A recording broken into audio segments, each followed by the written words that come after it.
नमस्कार. विणास किचनमध्ये स्वागत आहे आपलं. आज मी आमच्या गावच्या वांग्यांचं भरीत दाखवते किंवा कोकणातल्या वांग्यांचं भरीत दाखवते. तर कोकणातली एवढ्यासाठीच म्हणाले आहे मी. तशी वांगी ही सगळीकडेच मिळतात, कारण मी मुंबईत वगैरे सुद्धा बघितली आहेत. पण या सीझनमध्ये आमच्या कोकणात ना सगळ्यांकडे वांगानं तयार होतं. त्याच्यात काही भाज्या तयार होतात.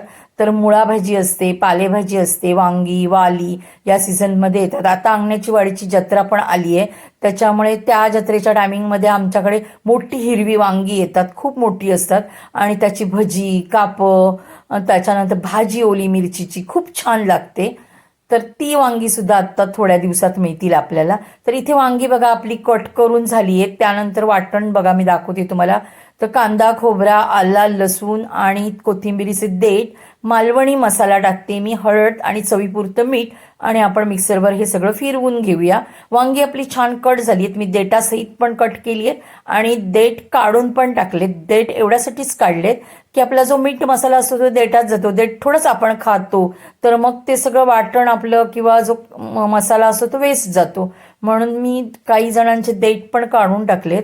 आता हे सगळं कांदा खोबरा आपण वाटून घेतले ते, आणि हा हिरवा कांदा म्हणजे कच्चा कांदा मिक्स केलाय आपण व्यवस्थित, आणि त्यानंतर कट केलेल्या वांग्यामध्ये आपण तो भरून घेतला. आणि अशी आपण सगळी वांगी भरून घेतली आहेत.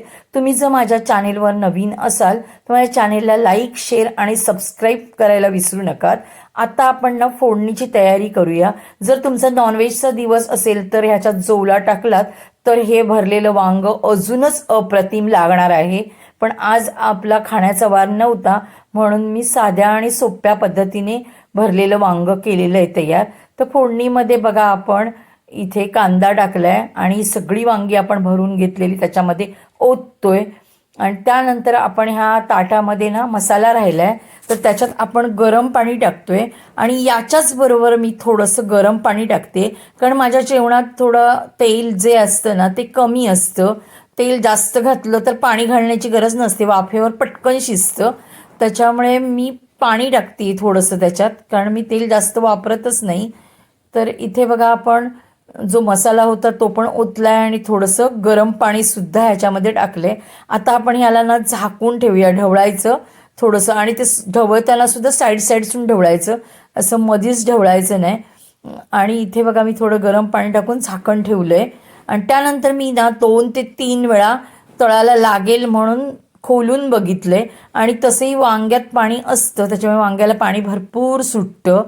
त्याच्यामुळे असं आपण ढवळून घ्यायचं, लागेल म्हणून ढवळायचं. पण 2-3 वेळा खोललं तर पाहिजेच आपल्याला, तर नाहीतर आपल्याला कळणार नाही वांग शिजलं की नाही ते.